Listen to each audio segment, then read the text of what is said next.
a mobilized tactical vehicle in Lithuania in the early hours of March 25th. Tragically, 3 soldiers were found deceased in Lithuania yesterday, and it pains me to confirm that today the 4th soldier was also found deceased. The President, the Secretary of Defense, and the entire White House are praying for the victims' friends and family during this unimaginable time. This is another stark reminder of the selfless sacrifice of our brave military men and women who risk their lives around the world every day to keep us safe. God bless them. On another note, at our southern border, there is more massive news. Southwest border crossings in March fell to the lowest level in American history, down 94% from March of last year under President Biden, when 137,000 illegal aliens poured across our wide-open southern border.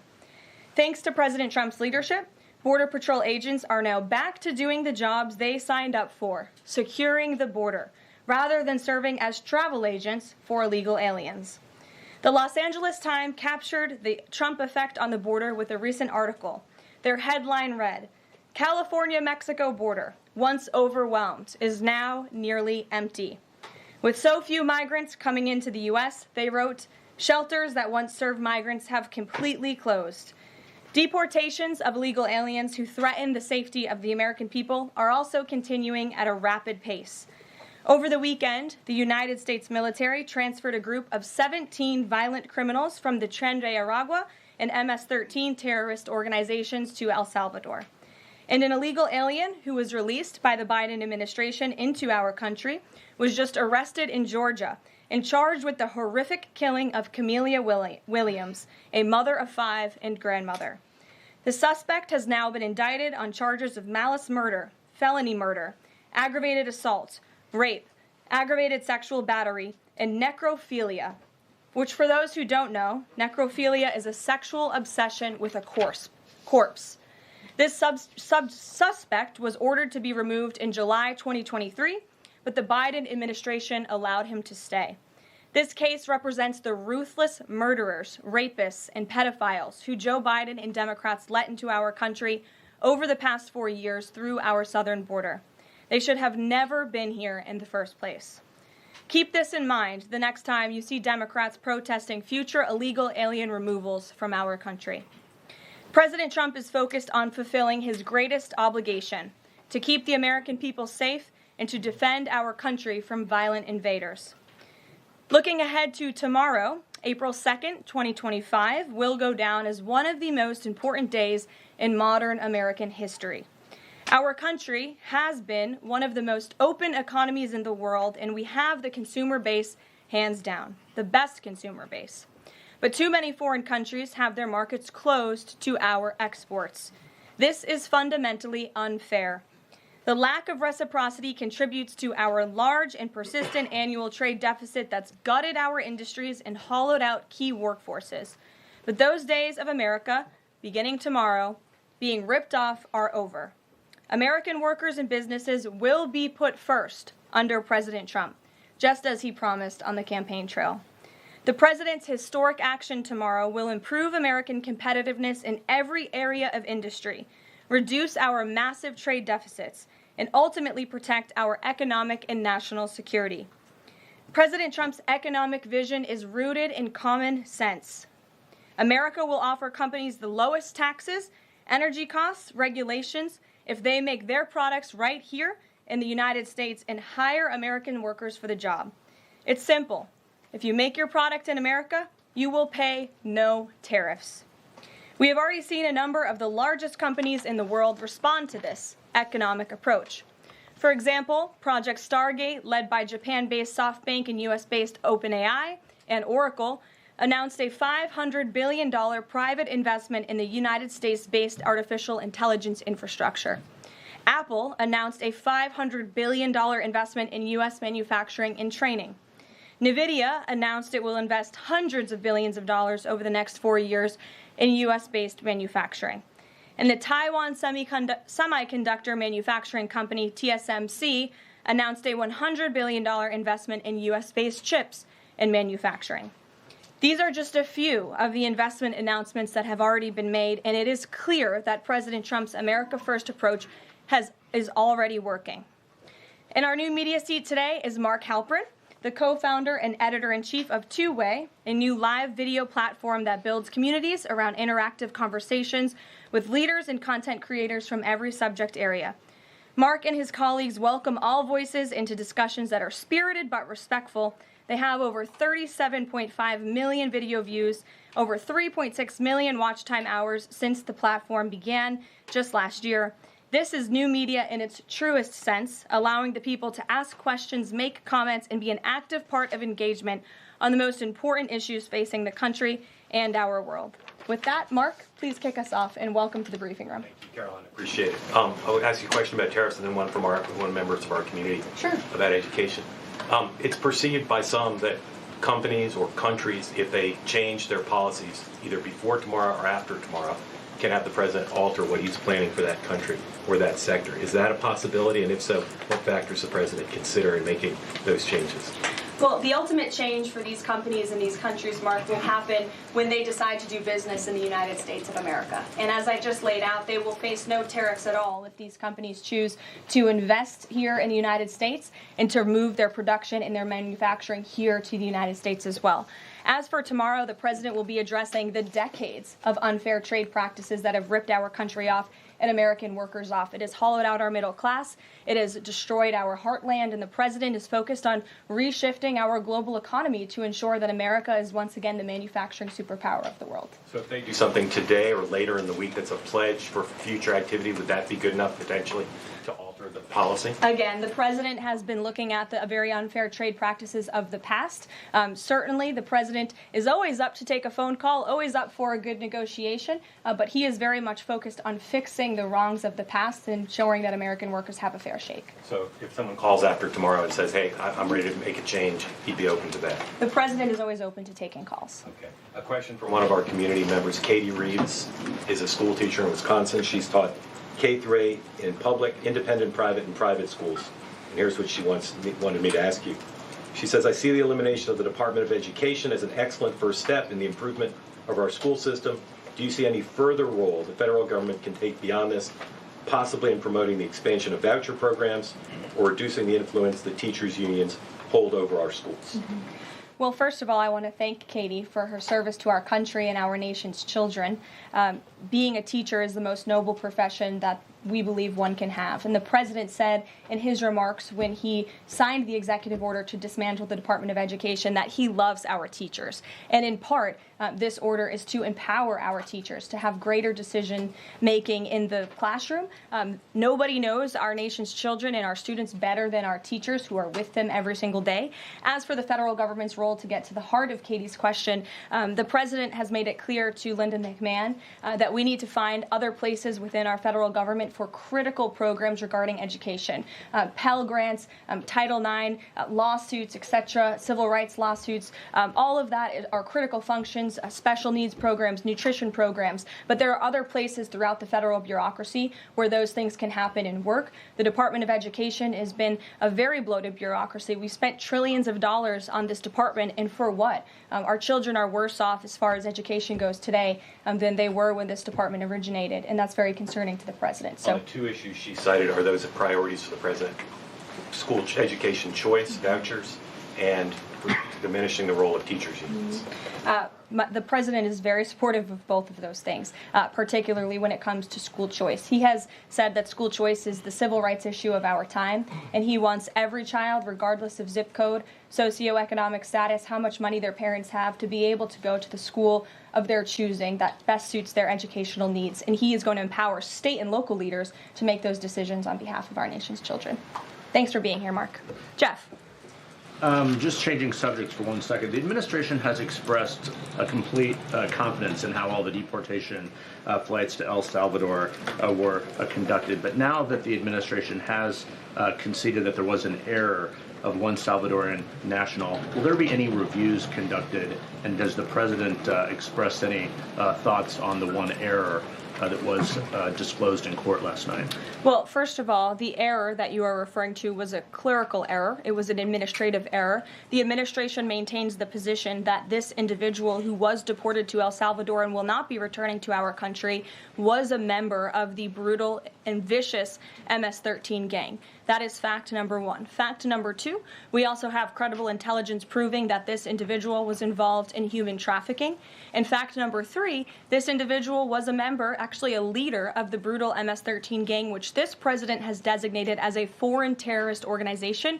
Fact number four is that foreign terrorists do not have legal protections in the United States of America anymore, and it is within the president's executive authority and power to deport these heinous individuals from American communities. It is a promise he campaigned on. It is a promise he is keeping.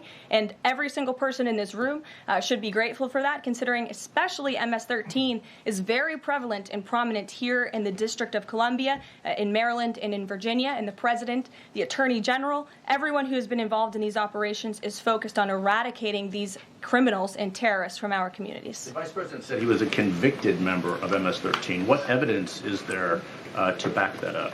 There's a lot of evidence, and the Department of Homeland Security and ICE have that evidence, and I saw it this morning. Steve. Has the president fully made up his mind on the level of tariffs to impose tomorrow? We keep hearing about a 20% flat rate. The president said last night he has made a decision and a determination. I was with him in the Oval Office earlier, and he is going to announce that decision tomorrow. I don't want to get ahead of the president. This is obviously a very big day. He's with his trade and tariff team right now, perfecting it to make sure this is a perfect deal for the American people and the American worker, and you will all find out in about 24 hours from now. And are the car tariffs going to go into effect on April 3rd as scheduled? Correct. Yes, they will. Okay. And last thing, would you like to respond to the Chinese military drills around Taiwan?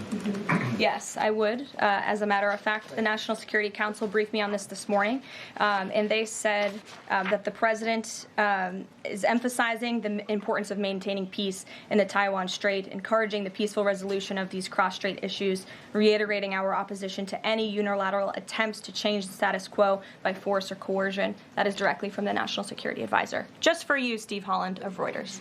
Monica. Thank you so much, Caroline. Elon Musk this week revealed that Doge found that the Biden administration issued over 2 million Social Security numbers to illegal aliens, found 20 million dead people marked as alive in the Social Security system. Has the White House confirmed these numbers with Elon, and is the White House looking into correcting this? I'm not sure about those specific numbers that Mr. Musk cited. I can tell you what the Social Security Administration has said themselves, according to an Inspector General's report that was conducted last year, showing there was nearly $80 billion worth of fraud in this program. We know for a fact there are individuals who should not be receiving benefits on the Social Security rolls, and this administration is focused on cleaning out the waste, fraud, and abuse in every agency, but particularly in Social Security, to make it stronger for our tax-paying, law-abiding citizens who deserve these entitlements and programs. Because you did bring up Doge, I do want to tout the incredible efforts that have been made at the Environmental Protection Agency, and Administrator Lee Zeldin is just doing a tremendous job. Just yesterday and today it will be going into effect. He announced that taxpayers will be saved $8 million in annual lease costs by moving staff out of the 323,000 square feet of space that the EPA currently occupies, which is completely unnecessary. Yesterday, Administrator Zeldin also announced he will be shutting down a museum that the Biden administration built to tell a selective story about the EPA's history and climate change. It was a real pat on the back to President Biden. And guess how much American taxpayers paid for it?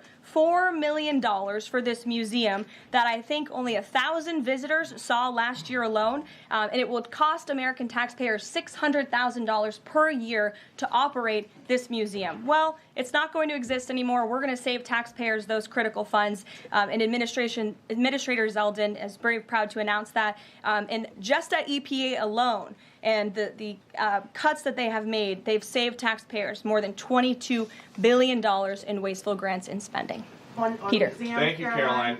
When the president goes down to Florida on the weekends, does he ever hear from, there are so many retired folks down in Florida, does he ever hear from any retired Americans who are stressed about these wild swings in the stock market because of the tariff uncertainty, and they're sitting there on fixed income or living off a 401k, and they don't know how much money's going to be left? Well, certainly they are legitimate concerns, and the president takes those concerns very seriously, and he's addressing them every single day. And tomorrow's announcement is to protect future generations of the senior citizens you mentioned. It's for their kids and their grandkids to ensure that there are jobs here in the United States of America for their children to live the American dream, just like they presumably did. And as for their worries about their 401ks, their Social Security, I just addressed Social Security. This president is always going to protect it for our tax-paying senior citizens. As for their 401ks, look at what President Trump did for you in his first term. He is working on implementing that economic formula every single day by lowering inflation, lowering energy prices, massive deregulatory efforts, while simultaneously effectively implementing tariffs. And they'll hear more about that announcement tomorrow. And you said that the president right now is with the trade and tariff team. They are very confident that this is all going to work. But what if they're wrong? They're not going to be wrong. It is going to work. And the president has a brilliant team of advisors who have been studying these issues for decades. And we are focused on restoring the golden age of America and making America a manufacturing superpower. And again, Peter, I would point you to the investments that have already trickled into this country. And the president hasn't even made his tariff announcement yet tomorrow.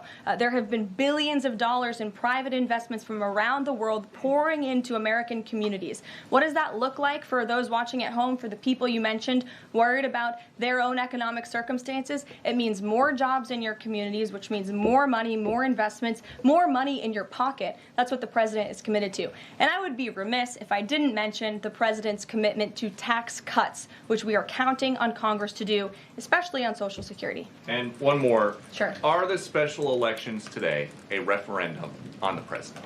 I think first of all, as you know, I'm a government employee now, so I'm not very much allowed to comment on elections that are taking place. That's something to get used to, having just been on the campaign trail for quite some time. But the president is the leader of the America First movement and the MAGA movement. And that was made very clear on November the 5th when he received nearly 80 million votes. I could also say that it is the constitutional right of every law-abiding American in these places where these elections are being held to vote, and every American should exercise their constitutional rights. Sure. Thanks, Karoline. A few questions about this deportation case. First, I wanted to clarify something that you said to Jeff a few minutes ago. You said you'd seen evidence that this man was a convicted gang member. In what court was he convicted, and for what? This individual was an MS-13 ringleader. This individual was also engaged in human trafficking. And I'm glad you brought up this point again, because I would like to point out that if you just saw the headline from the insane, failing Atlantic magazine this morning, you would think this individual was Father of the Year, living in Maryland, living a peaceful life, when that couldn't be further from the truth. They didn't even mention in the title of that article, or even in the first paragraph, that this individual is an illegal criminal who broke our nation's immigration laws. He is a leader in the brutal MS-13 gang, and he is involved in human trafficking, and now MS-13 is a designated foreign terrorist organization. Foreign terrorists have no legal protections in the United States of America, and this administration is going to continue to deport foreign terrorists and illegal criminals from our nation's interior. But a judge ordered that he should remain in this country. So are you saying that it is okay to ignore a judge's ruling if you don't like it? Who does that judge work for? He's an immigration It was an judge. immigration judge who works for the Department of Justice at the direction of the Attorney General of the United States, whose name is Pam Bondi, who has committed to eradicating MS-13 from our nation's interior. And let me tell you why we've made this commitment. MS-13, may I remind each and every one of you, is a brutal and vicious gang. They raped and strangled a 20-year-old autistic woman to death in Maryland. They hacked 4 people to death with machetes in a park on Long Island. They have kidnapped, sexually tortured, and shot a teenage girl in Texas after she insulted them, allegedly. Killed and mutilated a 17-year-old girl in Virginia, stabbing him 16 times and cutting off his hands. They beheaded and cut out the heart of a man in Washington, D.C., They raped and murdered a 13-year-old girl in California. They sex trafficked a slew of young girls, including one who was just 12 years old. Raped an 11-year-old girl in Brooklyn while her brother was in the room. Sex trafficked a 13-year-old in Maryland and Virginia, miles away from this White House, even beating her 26 times on her backside with a baseball bat. Pressured homeless New Yorkers to undergo unnecessary surgeries such as spinal fusion in order to bolster their fraudulent lawsuits. These are vicious criminals. This is a vicious gang. And I wish that the media would spend just a second of the same time you have spent trying to litigate each and every individual of this gang who has been deported from our country as the innocent Americans whose lives have been lost at the hands of these brutal criminals. We maintain our position, and very strongly so. Jennifer. One more on the tariffs. Can you say what the latest thinking is on the start date? I know you were just in the Oval. Are they all going to take effect this week on the reciprocal tariffs? And whenever they start, is that enough time for companies and everyone involved to adjust to that start date? My understanding is that the tariff announcement will come tomorrow. They will be effective immediately. And the president has been teasing this for quite some time, as you know. He's talked a lot about April 2nd as Liberation Day in America. It would be taking place today if not for April Fool's Day. But tomorrow will be the day, and he's been talking about it for a while. And as a result, you've seen these companies make commitments to investing right here in the United States. Jasmine. Thank you so much. I wonder, back on tariffs, what, if any, market indicators is the White House looking for to see if this tariffs plan is successful down the line? Well, look, the president has been asked and answered this question about the stock market and whether he's watching it. And I've said, and he has said, the market is a snapshot in time. Yesterday, Dow futures were up. And there's been a lot of talk about the market, and it was up yesterday. So, look, the president wants to ensure that all Americans make out well, particularly Main Street. That's the focus of these tariffs. But as I've said repeatedly, just like they were in his first term, Wall Street will be just fine. Shelby. Thanks. A bipartisan pair of senators sent a letter to the president today arguing that the recent strikes in Yemen are emboldening the Houthis and saying that Congress has not authorized war against them. Is the administration planning to consult with Congress at some point or going forward regarding the strikes, and any response on the letter? Well, I would absolutely reject Congress's claims. Who made those claims in Congress? Senator Jeff Merkley and Rand Paul. Okay, well, I would absolutely reject those claims. These Houthi strikes have been incredibly successful. Last time I was at this podium, there were more than 100 successful strikes. There have now been over 200 successful strikes against the Houthis. Iran is incredibly weakened as a result of these attacks, and we have seen they've taken out Houthi leaders. They've taken out critical members who were launching strikes on naval ships and on commercial vessels, and this operation will not stop until the freedom of navigation in this region is restored, which is a critical principle. And this president stands behind our Defense Department, who's doing a tremendous job. And are they going to? Is the White House going to confer with Congress going forward on this? I would have to ask our team here at the White House, but the president is well within his authority, as is the Secretary of Defense. Again, these are defensive strikes. The Houthis have been launching attacks on U.S. naval vessels and commercial ships for quite some time. Go ahead. Caroline, Yeah. the pause on the Canadian and Mexican tariffs, the fentanyl tariffs, that's set to expire tomorrow. Is the president considering extending that pause? Look, I will let the president speak on the specifics of the tariffs tomorrow. But as for fentanyl, we have seen this has certainly caused a national security crisis here in the United States. Fentanyl continues to be the #1 killer of young people in this country, and the president is very much focused on that. Deanna. Thank you, Caroline. The president recently signed an executive order on making D.C. safe and beautiful. On the campaign trail, he talked about making New York great again. Does he have any plans on establishing a similar task force? Has he been pressuring Governor Hochul in any way in his conversations about New York and lowering crime? Well, he has been in correspondence with Governor Hochul quite a bit on the issue of crime, also on the issue of congestion pricing, and so many other issues that are facing New Yorkers. And he wants New York to clean up their streets just as he does here in Washington, D.C.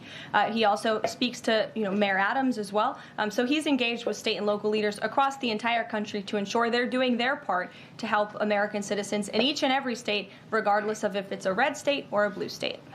A question on Russia. Yesterday, the Russian government said that their new goal is 160,000 conscripts for the war. Has the president seen that number? And does he have any response given his recent conversations on peace talks? Well, I can tell you what the president said last night, and that is he is frustrated with leaders on both sides of this war. He wants this war to end. There are men that are dying on both sides, and it's been going on for far too long. Our team continues to be engaged with the Russians as we are with the Ukrainians, and the president continues to be very, very much engaged on this topic every single day. Caroline. Sure. Caroline, Sure. the president said over the weekend that he couldn't care less if prices went up on foreign cars because people buy more American cars. There's been consensus from a lot of economists that these tariffs could raise prices on other goods as well. Is the president comfortable with Americans on Main Street paying more because of these tariffs? The president is doing everything he can, and this entire administration is doing everything we can to bring down the cost of living in this country. An inflation mess that was fueled by the previous administration's reckless spending, overburdensome regulations that this administration is focused on slashing every single day. I just read you a statistic just from the Environmental Protective Agency alone. We're saving taxpayers money that's ultimately going to drive down inflation, and we're unleashing the might of our energy industry, which will bring down prices as well. To the heart of your question, because this is very important to the American people, you should trust what this president did for you in his first term. He effectively utilized tariffs while driving down inflation. It was a record low 1.4% when he left office, and he's focused on getting back to that. It's unfortunate the previous administration left us in this mess. Sure. Representative Anna Paulina Luna left the Freedom Caucus over their lack of support for her bill that would allow new parents to proxy vote around 12 weeks around the birth of their baby. Does the president support that bill? I'm not sure. I haven't actually talked to the president about that bill, but I certainly can and can get a take on if he supports it or not. Thank you. And one more. The D.C. Circuit ruled last week that the president can fire holdover Biden appointees of independent agencies. Will this ruling empower President Trump to dismiss more federal employees?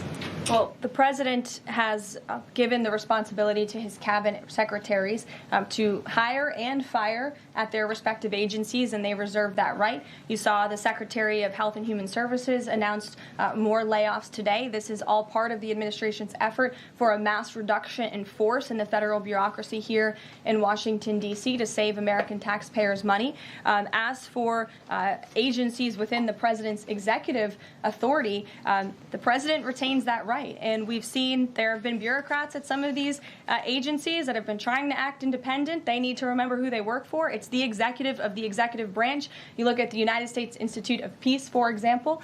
There was a little bit of a standoff with bureaucrats over there who didn't want to realize who they work for, and that is Donald Trump. And President Trump is focused on streamlining these agencies to save American taxpayers money, and he has every right to do that. Karoline. Sure.